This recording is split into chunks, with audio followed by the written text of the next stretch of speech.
Emmanuel Casarero, bonsoir. Merci d'avoir accepté notre invitation. On va commencer par le début, par l'actualité tout de suite. C'est cette pandémie, votre musée qui rouvre mardi. Est-ce que tout est prêt ? Oui, tout est prêt pour la sécurité à la fois des visiteurs, mais aussi du personnel. La configuration du musée fait qu'avec ces larges espaces, on peut tout à fait créer des passages, des fluides qui permettent de ne pas se croiser et d'avoir suffisamment d'espace pour pouvoir apprécier la visite. Moins de visiteurs aussi ? Ah oui, moins de visiteurs. Les jauges sont divisées par deux. Et des visiteurs masqués. Le musée est fermé depuis près de 3 mois. Il est fragilisé. Est-ce que vous arrivez déjà à estimer les pertes ?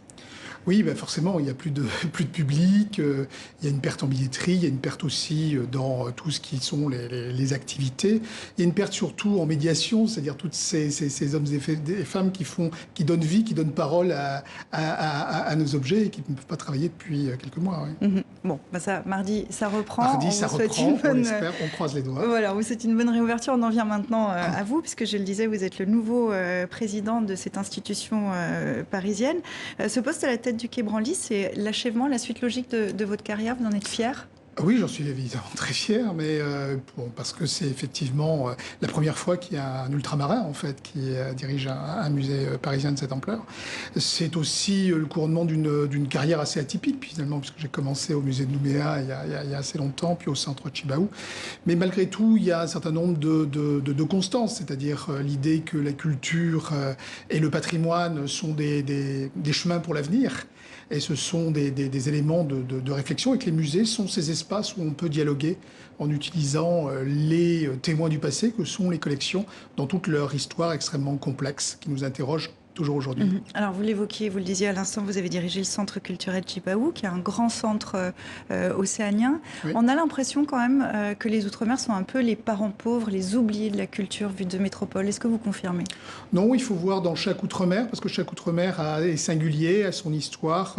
Certains sont plus enclins à être sur la mémoire orale, d'autres sur les objets, d'autres plus sur les arts de performance. Je pense à Tahiti, par exemple, qui a une vitalité extraordinaire, la Polynésie, je pense à la Guyane, où on a fait un travail assez intéressant avec des communautés amérindiennes, justement sur une sorte de musée virtuel à partir des collections qu'ils ont réidentifiées dans différents musées, et dans le nôtre en particulier, les Wayana et les Apalaï.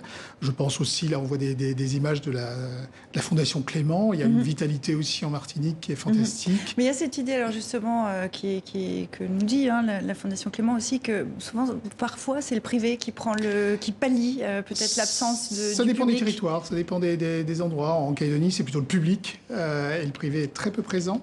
Et là, c'est vrai que sur la Martinique, j'étais frappé de voir que c'était le privé qui, au contraire, avait une force de proposition, une audace aussi et des moyens mis en œuvre pour réaliser cette action culturelle. On va revenir à votre musée. Vous êtes, vous, un expert des arts premiers. Comment vous allez faire évoluer le Quai Branly ? En essayant d'en faire comme il a toujours été, c'est-à-dire une cité des arts aussi, c'est-à-dire un espace ouvert, un espace de dialogue, un espace où des sensibilités différentes aussi peuvent s'exprimer. Et c'est la force des collections, et les collections de ce musée qui sont considérables à la fois en termes de nombre, mais aussi en termes de temporalité, puisqu'il y a presque 400 ans de collection dans ce musée. C'est la force de ces collections que de permettre justement la discussion sur des questions des questions culturelles très ouvertes, ou c'est des questions plus douloureuses sur l'histoire coloniale, sur les histoires passées, sur la disparition de certaines cultures, ou sur la menace qui pèse sur certaines cultures encore vivantes aujourd'hui. Vous parliez de l'histoire coloniale. Le Quai Branly rassemble en France la majeure partie des objets d'art premier provenant d'Afrique, d'Asie et d'Océanie. Oui. L'air du temps, c'est cette question, et d'Asie. La question qui est dans l'air du temps, c'est celle de la restitution des œuvres volées en Afrique, les brûlantes, comme nous le rappelle Pascal Achard. Une statue malienne du Xe siècle, des bijoux, parures et dessins. En septembre dernier, le musée du Quai Branly exposait des œuvres emblématiques pour célébrer 20 ans d'acquisition.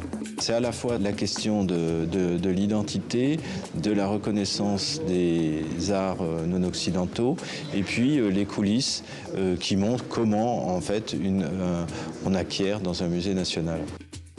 Un musée dédié aux civilisations lointaines, un projet porté par un homme, Jacques Chirac, et sa passion pour les arts premiers. Une importante collection africaine, héritée notamment des collections du Musée de l'Homme et du Palais de la Porte Dorée, ancien musée des colonies. Le musée du Quai Branly, évidemment au cœur du dossier sur la restitution des œuvres volées pendant la période coloniale. En 2016, le Bénin lui réclame le retour de 26 œuvres du royaume d'Abomey, pillées lors d'une opération militaire française à la fin du 19e siècle. Un an plus tard, Emmanuel Macron s'engage sur ce sujet épineux. Le patrimoine africain ne peut pas être uniquement dans des collections privées et des musées européens. Suit le rapport Sarsavoie, 9 mois de recherche dans les archives des musées français, qui ouvre une brèche pour les partisans du retour. Le rapport préconise de faire des commissions bilatérales entre les États africains et l'État français. Voilà, donc il ne faut pas y voir le départ de 46 000 œuvres demain matin du Quai Branly. En novembre dernier, le Premier ministre français remettait au président sénégalais le sabre présumé du conquérant tout couleur El Hadj Oumar Tall, conservé à Paris au musée de l'Armée. Un dépôt pour 5 ans, pas une restitution. Impossible pour l'heure, selon le Code du patrimoine qu'Édouard Philippe a promis de faire réviser. Donc une révision qui n'est pas encore là. On en est où dans ce grand chantier de la restitution? Alors, ce sont les 26 œuvres du Bénin qui vont être restituées. Donc, le travail législatif est en cours pour pouvoir les aliéner, de les faire sortir du patrimoine national. Du côté béninois, c'est aussi le travail pour construire un musée qui puisse accueillir ces œuvres à Abomey, là d'où elles proviennent. Et c'est un travail de collaboration. Donc là, dans ce cas précis, la restitution s'accompagne en fait d'une collaboration, et c'est comme ça que je l'entends, c'est-à-dire que ça soit non pas le terme d'une relation, mais au contraire le début d'une autre. Que faut-il rendre et à qui? C'est la question qui se pose. Vous, avec votre parcours en étant kanak, est-ce que cette question, qui est une question sensible, vous la comprenez de l'intérieur? Est-ce que vous pensez que c'est aussi pour ça que vous avez été nommé? Peut-être. En tout cas, j'ai eu à la traiter, c'est vrai, quand j'étais en Nouvelle-Calédonie, par rapport à ces pièces qui sont conservées en Europe, en Amérique et dans bien des musées. Ce qu'on a fait, en fait, c'est qu'on a fait un inventaire du patrimoine, parce que c'est bien de savoir de quoi on parle, parce que quelquefois, on a des chiffres importants, mais on ne sait pas ce qu'il y a derrière. Il faut regarder ce qu'est le patrimoine. Dans le cas de Kanak, c'était intéressant, c'est que moi, ma grande espérance, c'est qu'en faisant l'inventaire de ce patrimoine, j'allais trouver des informations sur nos cultures. En fait, l'essentiel de cette information est perdu dans le cas Kanak. J'ai bien peur que ce soit le cas dans beaucoup de situations. Et en tout cas, une grande partie, un bon tiers de ces œuvres, il y en a plus de 17 000 dans les musées, sont des armes, c'est-à-dire des objets qui sont très proches les uns des autres.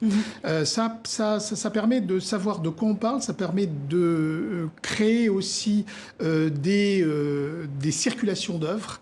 Et on a organisé pendant 16 ans au centre Chibaou des allées et venues d'œuvres kanak qui provenaient de musées français, mais australiens, allemands ou suisses. Cette démarche permet peut-être aussi de faire une relecture de l'histoire. Absolument, c'est une relecture, en tout cas dans mon expérience, c'est une découverte d'un patrimoine culturel, matériel, qu'on a tendance à limiter à un certain nombre d'icônes, parce que notre savoir est fait sur un nombre relativement restreint. Dès que vous ouvrez les réserves des musées, vous apercevez que c'est beaucoup plus varié. Ça vous donne une image de votre propre culture qui est beaucoup plus dynamique et qui est très créatrice aussi.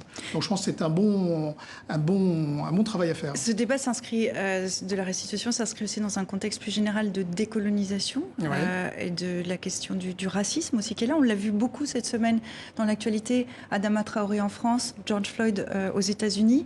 Votre nomination dans ce contexte est un symbole fort, vous pensez?